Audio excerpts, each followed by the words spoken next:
They are constantly in a cycle of learning and unlearning. So much like children on a bike, us as leaders, we too must embrace the wobbles that come with doing something new. Throughout our professional lives and careers, we need to keep our metaphorical training wheels on, not just as a child, but forever, as we face the complexities and rapid changes of today's world. Why is this important? I thought it would be obvious to me by now, but the world is changing at a breakneck pace, and our ability to stay relevant and how quickly we can learn, unlearn outdated beliefs or methods and relearn new ones. Consider the following stat, right, from a Deloitte study on the future of work. That study says 94% of business leaders reported that they expect their employees to acquire new skills on the job. However, only 34% of those same leaders felt confident in their organization's ability to address that skill gap. So that's a huge disconnect, right? 97% to 34%. So organizations want people to learn, but they aren't equipped to facilitate this effectively.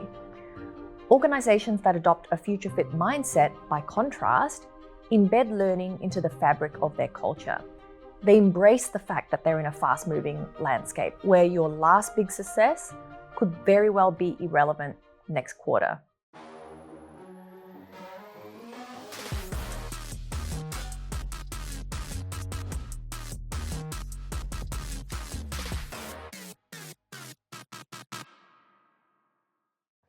Hi everyone, and welcome to the final episode of the first season of Future Fit with Friska.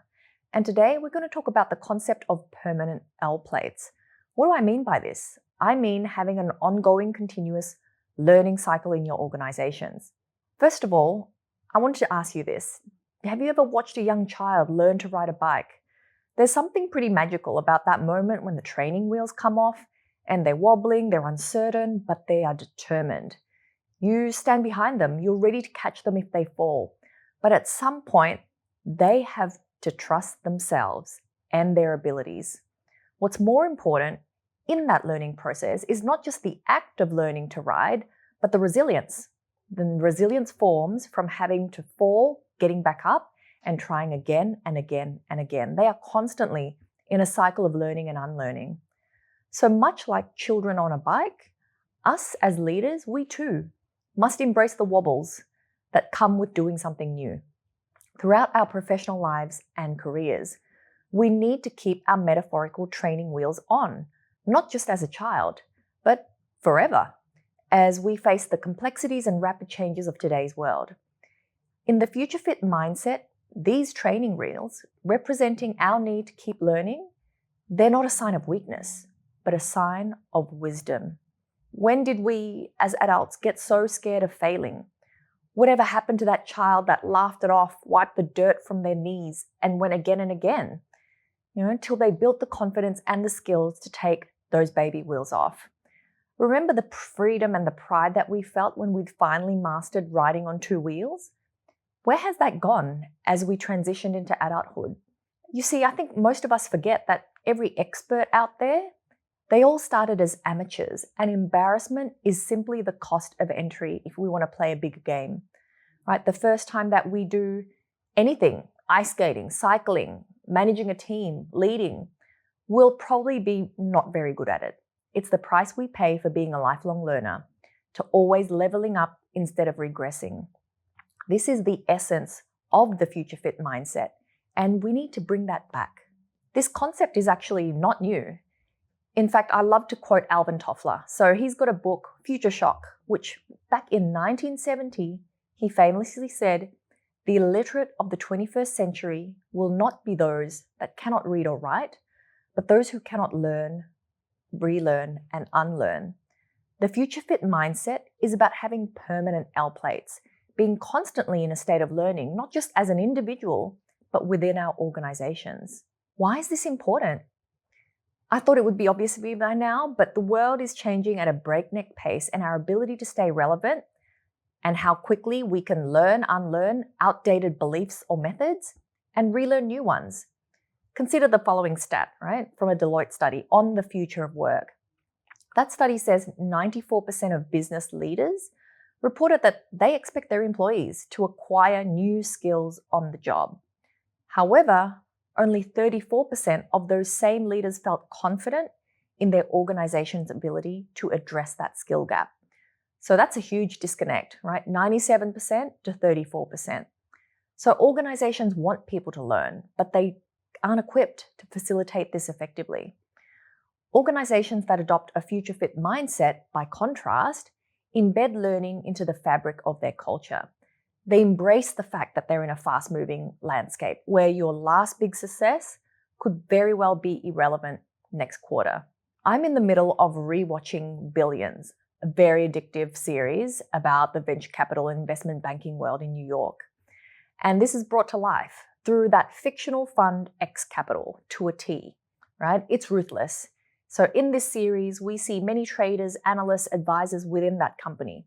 And they know the truth. They know that they may be the favorite child this quarter, but if they get lazy, if they don't stay abreast of industry trends and company shifts, they know they could be out the door next. Right? Consider Amazon, a company that continuously disrupts its own models. They are very much a learning organization. Jeff Bezos famously said that their ability to be agile, to constantly iterate and unlearn outdated systems, has been key to their success. So they emphasize that if Amazon doesn't learn fast enough and innovate at the same speed, that they will themselves be disrupted one day. So the key learning isn't just about absorbing new information. It's about letting go of what no longer serves you and embracing the discomfort, the wobble, as we adapt to new realities. And so now let's focus on that other side of the coin, right? I always say that there's no point learning new things if we don't unlearn the old things too. Let's talk about spring cleaning for a second. Every year, we declutter our homes, right? We go through our cupboards, we toss out expired food, we donate clothes that we no longer like, maybe no longer fit, and we throw away things that serve no purpose at all. So now imagine if we never did that.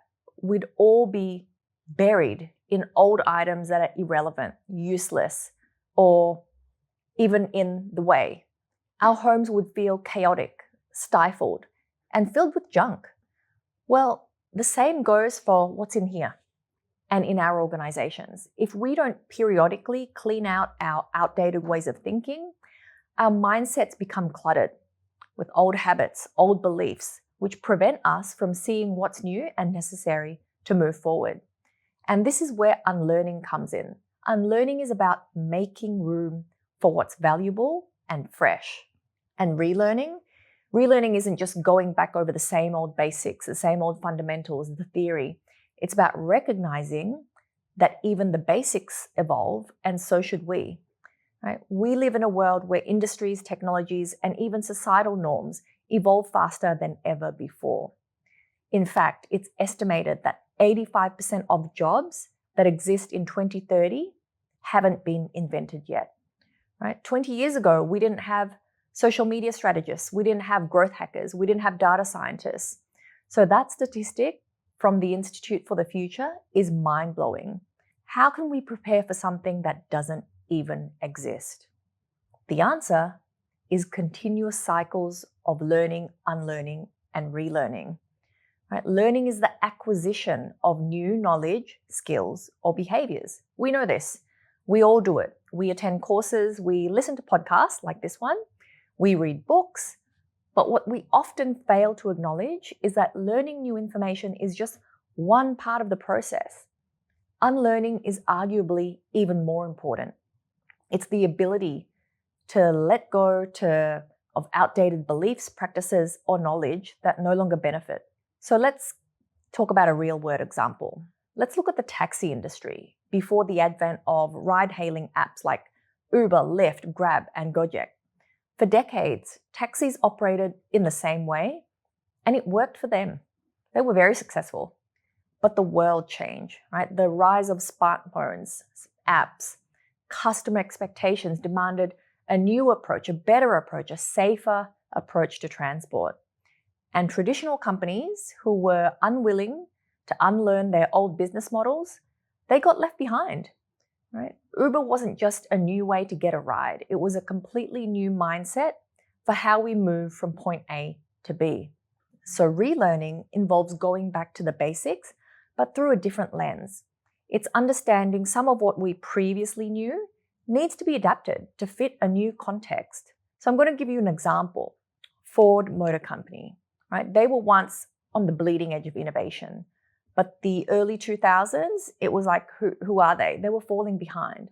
So what did they do? They didn't just learn new skills. They revisited the essence of what had made them great. Innovation, customer focus, adaptability. And they applied those concepts to modern manufacturing processes, technological advancements, and global expansion. So under the CEO Mulali's leadership, they reignited their passion for innovation, and Ford's stock tripled between 2009 and 2014. Right? You could say this is true also for relationship problems. If you ever notice the same situation keeps repeating itself, maybe you know someone who keeps attracting the wrong guy. Maybe someone else runs for the hills at the first sign of commitment. Maybe they have a knee-jerk reaction to go for the jugular at any sign of conflict. There are filters, perceptions, stories, and beliefs that person needs to unlearn. All of us do. And it's keeping them stuck in a cycle of dead-end situationships. So whether it's in the bar or the boardroom, this is the bottom line. Learning helps you move forward. Unlearning helps you let go of what's holding you back. And relearning gives you the foundation to apply both in ways that make sense for the future. It's that next level where you look at your situation, you critically analyze what will and won't work, and then you apply and implement until the new learning wobbles disappear. So I hope this makes sense, and I hope you're saying, yeah, I get it. I get that it's a non-negotiable to keep learning and applying those learnings, and I know it's even more important to unlearn unproductive mindsets and methods. I'm on board, but how do I scale this within my organization? How do I make sure it's not just me that's doing this? It's my team, it's my department. And this is where you now need to ask yourself, how do I make learning meaningful and not just a checklist? Let's talk about something most of us are familiar with, right?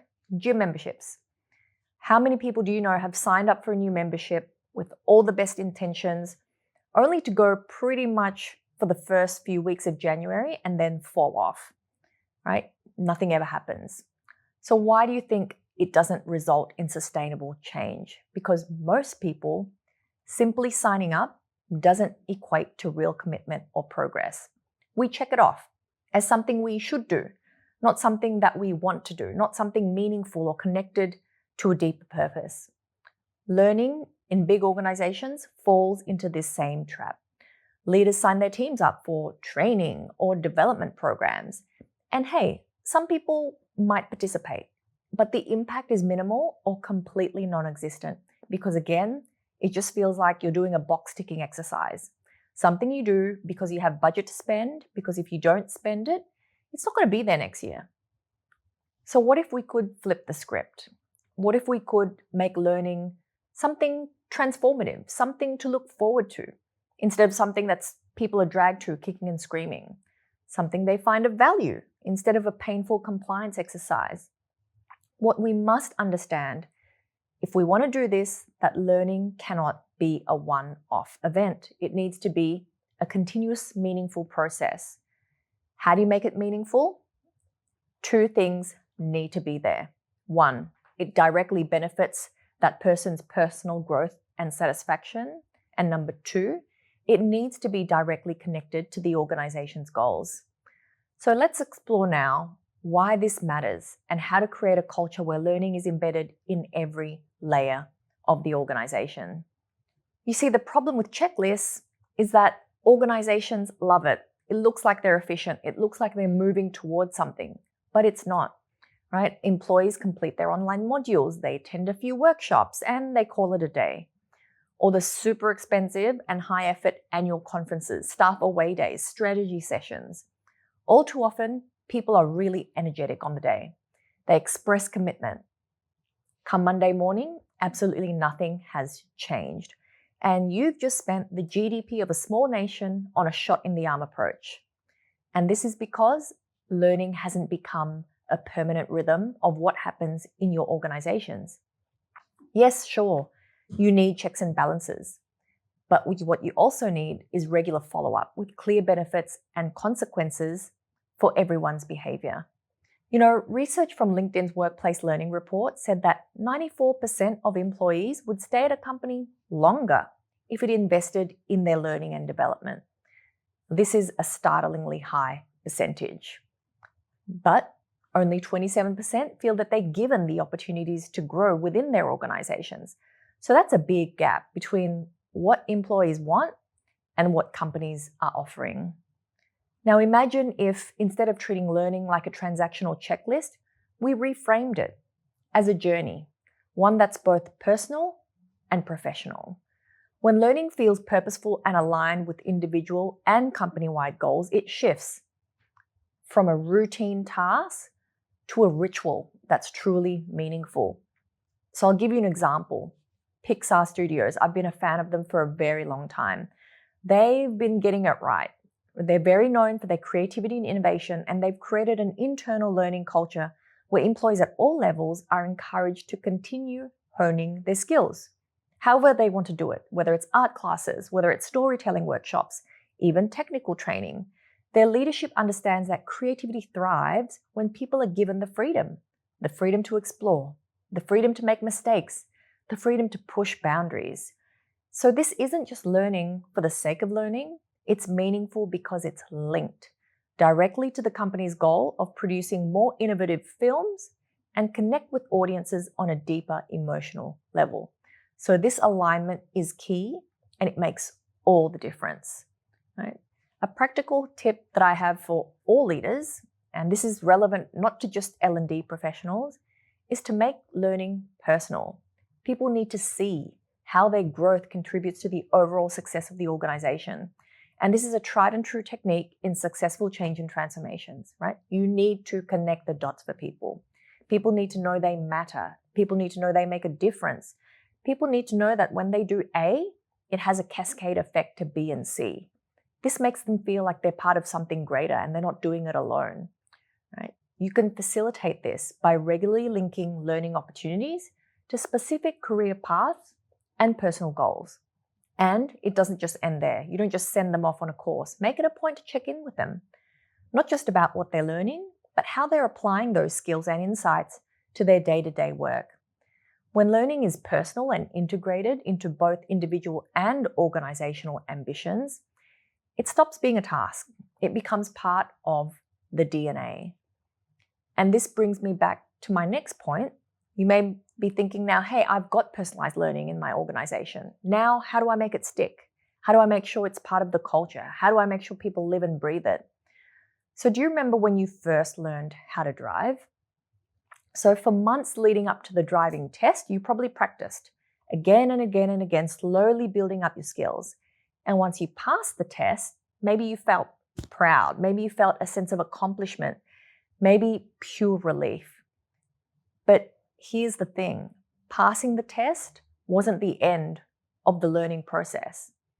It was actually the start, right? The real learning starts after we get our licenses. And that's when we face real world scenarios, changing weather conditions, busy highways, unexpected roadblocks, right? Our ability to adapt and learn on the go determined how good we became at driving.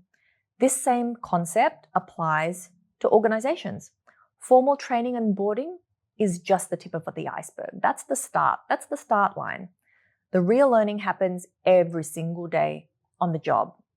And if you want your organization to stay ahead, you need to foster a culture where continuous learning is just as important as driving a busy highway, right? Are you leading change but constantly running into a brick wall of resistance? Maybe you've huffed and puffed, yet still not blown the house down. You are not alone. Resistance to change is one of the biggest roadblocks that leaders face, but it doesn't have to be. Imagine turning that resistance into momentum which drives you forward. That's exactly what my free 5-part mini course will help you do.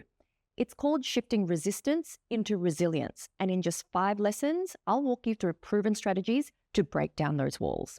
You'll learn how to identify the root causes of resistance, engage your key stakeholders, yes, even the stubborn and loud ones, and build a culture that doesn't fatigue with change. It actually feasts on it. Sound good? All you need to do is click the link to get started, and the first lesson will be in your inbox. Don't let resistance render you powerless. Turn it into resilience that will push you forward. Now, the challenge with this is momentum. It's really hard to sustain. And a lot of companies, they start with good intentions. They implement some training programs, they offer workshops, but over time, that energy, that enthusiasm, it dwindles away. It fades, and learning becomes less of a priority. Why do you think that is?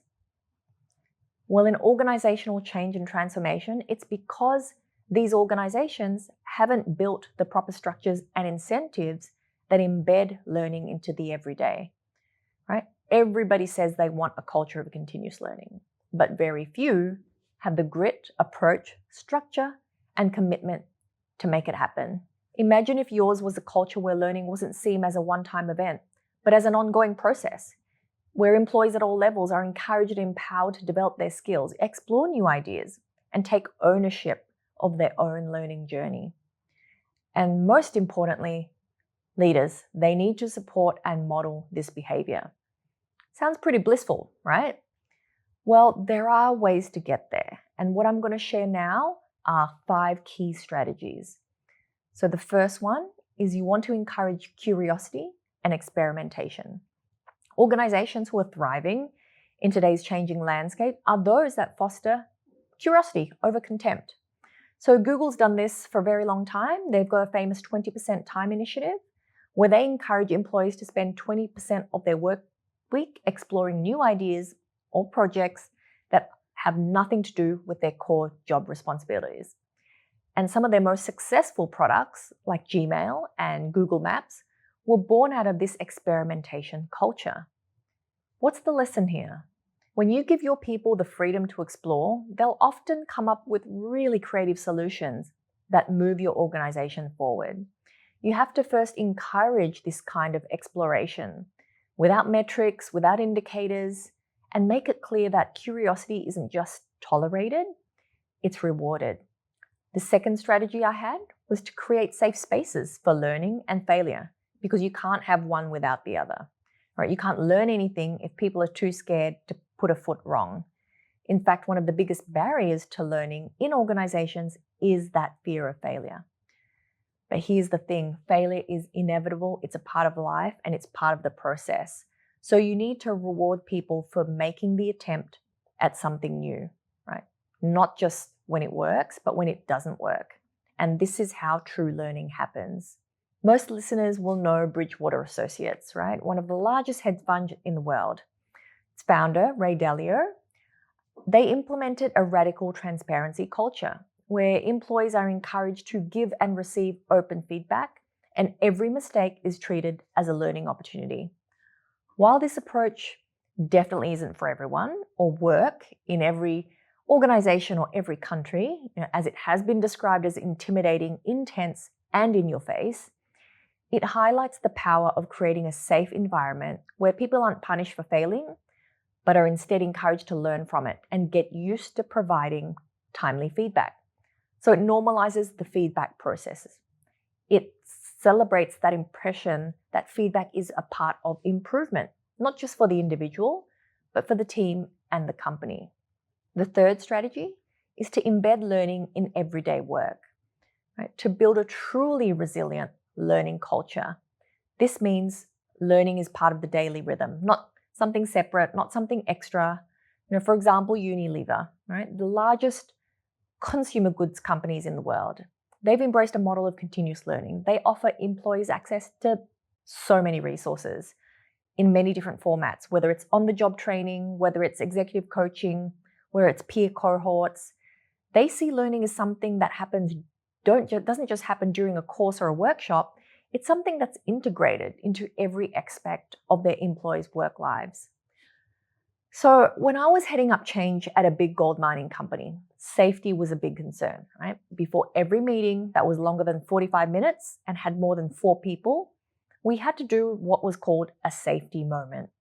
So a safety moment was simply sharing a fact, a case study, or an example that could be communicated in less than 5 minutes. Examples could be dangers of the lack of sleep, how a particular company suffered a disaster, or maybe a summary of the latest research into working from heights injury prevention. The point was, these moments were bite-sized. These moments were repeated multiple times a day, and it was part of everybody's role. It was drummed into everyone's psyche.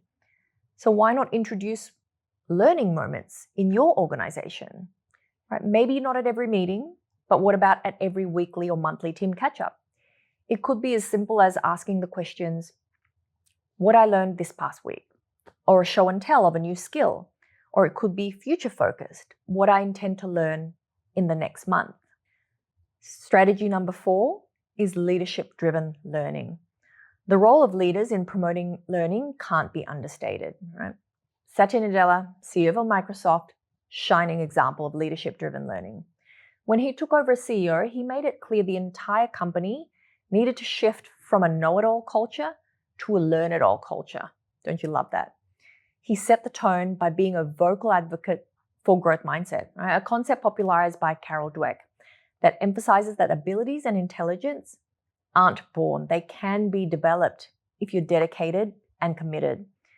So under him, Microsoft embraced this mindset, and as a result, it reignited innovation within the company, leading to major breakthroughs in cloud computing, in AI, in software development. He continues to be an advocate for learning, coupled with the availability and tools to foster that learning. And these elements combined transformed Microsoft from a stagnant tech giant into one of the most valuable dynamic companies in the world. I'm sure you've heard of the term psychological safety. Right? Psychological safety highlights how leaders have to create an environment where employees feel safe to take risks, to ask questions, to admit mistakes. Leaders have to role model by openly acknowledging their own learning journeys. And what does this do? This encourages their teams to do the same. So you tell me, when did you last see a CEO being so visible and vocal about his own learning journey? It's rare. We have to welcome this new era of leader and bid farewell to the never show weakness mentality if we aspire for our cultures to be learning ones. Remember, leaders set the tone for organizational culture. When they not only support but actively participate in learning, they signal that learning is a priority and an essential part of the organization's DNA. People will follow, and this makes continuous learning a top-down and a bottom-up approach. When organizations breed a continuously learning culture, they explore new thinking, new being. This in turn unlocks innovation and adaptability. So it's about building that environment where people feel safe to take risk, where curiosity is rewarded, where learning is in the everyday. And the result of this is that you have teams that are future fit. They are ready to face whatever challenges and opportunities come their way. This is all very well and good, but who's actually walked the talk? Who's actually done this? We hear a lot that as soon as the chips are down, especially now when the economy is a bit soft, people are being let go, training and development budgets are some of the first things to go out the windows. So let's hear about more organizations that have embraced continuous learning and reaped the rewards. So I said earlier, Google encourages their employees to spend 25% of their time on non-work related projects. So Atlassian does this very well as well. So their people are allocated a few weeks, and after that, they're invited to pitch their particular project or idea to their colleagues. Right? Similarly, Deloitte has integrated what they call microlearning into their employees' workdays. So instead of sitting through half a day, 1 day workshops or training sessions, everything's bite-sized. Everything can be completed in 10 to 15 minutes a day, delivered through an app. So this gives people flexibility to learn on the go or during short breaks, maybe when they're waiting for a lift, when they're waiting for the coffee. There's lots of unused slack in our day that could be used for learning. So over time, this builds a habit of continuous learning without overwhelming people or disrupting their day jobs. So when you embed learning in the everyday, it reduces that friction of making time for doing this. This means that people are more likely to engage with it regularly, and that learning doesn't feel like a huge task, but becomes just part of the rhythm of the workday. IBM's another company that have personalized learning paths in their Your Learning initiative. Now, their particular platform uses AI, and their AI recommends learning content tailored specifically to you based on your role, on your career goals, on your learning preferences. Right? For example, you may be in marketing, but you're interested in data science. So their AI-powered system will suggest courses in data science that are appropriate for your level and your interests. Another great example, L'Oreal, right? Huge beauty behemoth. So they've launched L'Oreal Learning. This initiative tailors learning experiences to each employee's role and skill gaps. So their learning strategy is quite diverse. There's a mix of online modules, there's in-person workshops, there's mentoring programs from both internal and external providers. Their L'Oreal Learning platform learns from employee behavior and preferences, and this means the right content gets served at the right time, making their learning journeys highly personalized. Personalized learning path ensures that learning is relevant. It respects the different ways that you learn. It provides opportunities to grow in areas you're passionate about. And this in turn increases engagement. Right? So when I was at that gold mining company, data analytics was a fundamental capability that was required to ensure their digital transformation was a success. So my team and I created an introduction to data science role. We didn't want to push it down people's throats, so we made it optional. Put it on the LMS system where all the other e-learning content is housed. It skyrocketed to number 1 in a very short time. Right? Why do you think that it was? There are a few variables. First, it was short. Second, it was relatable. Third, it used real on-the-job examples, not random stuff people couldn't relate to. And it used clear language anybody could understand. This then whet the appetite for a more comprehensive digital curriculum. We focused a lot about learning, and rightly so. But has anyone ever heard of unlearning programs? You see, to succeed as an individual or as an organization, we must remove or reprogram outdated mindsets. One of the most significant challenges organizations face is letting go of these mindsets that no longer serve them, that's completely irrelevant or contradictory to the company's purpose or direction. So let's look at the battle of Spotify versus Sony Sweden. In case you haven't watched the playlist on Netflix, I highly encourage you to do so. It talked about the rise of Spotify and how it took so much pain, money, and tears. Sony was losing millions and millions of krona each month to Spotify for nearly a year for the then CEO to finally unlearn the old way of doing things, right? Which was charging $30 per album and $8 a single. They had to learn and relearn how to operate in the new world of music streaming. Sony was on the brink of collapse, largely due to a culture of silos, of arrogance, and a we've always done it this way mindset. Another example comes from Netflix, which had to unlearn its DVD rental model as the streaming era emerged. So under the leadership of Reed Hastings, they shifted their entire focus to online streaming, even when their original business model was still making money. So by unlearning that DVD-centric model and embracing the streaming revolution, they became a global entertainment leader, leaving companies like Blockbuster, for example, who failed to learn, in the dust. So unlearning is a crucial part of continuous learning, especially in fast-changing industries. We all have to, not just leaders, actively encourage teams to question old ways, let go of old processes, and be open to embracing new thinking, models, and technologies. Let me ask you something. Do you find activities more enjoyable when you have someone to do it with, right? Think of exercise buddies, study buddies, shopping buddies. Why do we participate in book clubs, in choirs?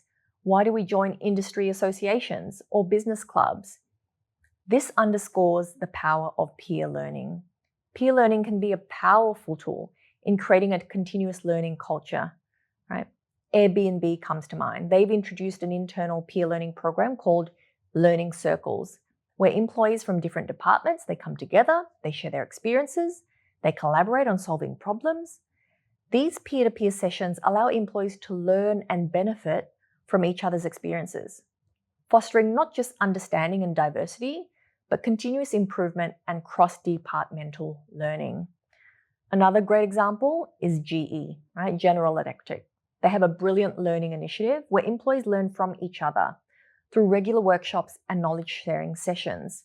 They're encouraged to teach their peers their areas of expertise, their areas of passion, and this results in a more collaborative and engaged workforce. Peer learning breaks down barriers between departments and individuals. It encourages knowledge sharing and helps your people to see learning as a shared responsibility rather than an isolated task. This fosters a sense of community and again, makes learning more than just a checklist. So we've traversed a lot at this point. We've journeyed through the importance of continuous learning, unlearning and relearning, the key ingredients for any future fit organization. And just like in life, in business, there's no finish line when it comes to learning. The organizations and leaders that are thriving are the ones who understand that staying stagnant is never an option. You see, there is only one certainty in life, and that is the ability to adapt and pivot is no longer optional. It's a necessity. This will help our organizations, our teams, our relationships, and our friendships. Future fit organizations are those that embrace continuous learning and foster a culture that actually supports it. So if you're serious about leading your organization into the future, it's time to think of learning not as something that happens occasionally, but as a permanent fixture, a permanent set of L plates, if you will. Thanks again for listening to the first season of Future Fit with Friska. If these episodes have resonated with you, be sure to subscribe, share with your network, and stay tuned for more insights on building resilient, adaptable organizations that are fit for whatever the future throws at them. So as we wrap up, I just want to leave you with one question. What are you holding on to that's no longer serving you or your organization? Right? Think deeply about the mindsets, the processes, the habits that need to be unlearned so you can make the space for growth. You can make the space for those green shoots. And I encourage you to share them with me. I'm keen to know. Remember that learning is an ongoing journey, one that requires the 3 C's: curiosity, courage, and commitment. And as you move forward, keep those L plates proudly fastened and never stop challenging yourself. Until next time, stay future fit.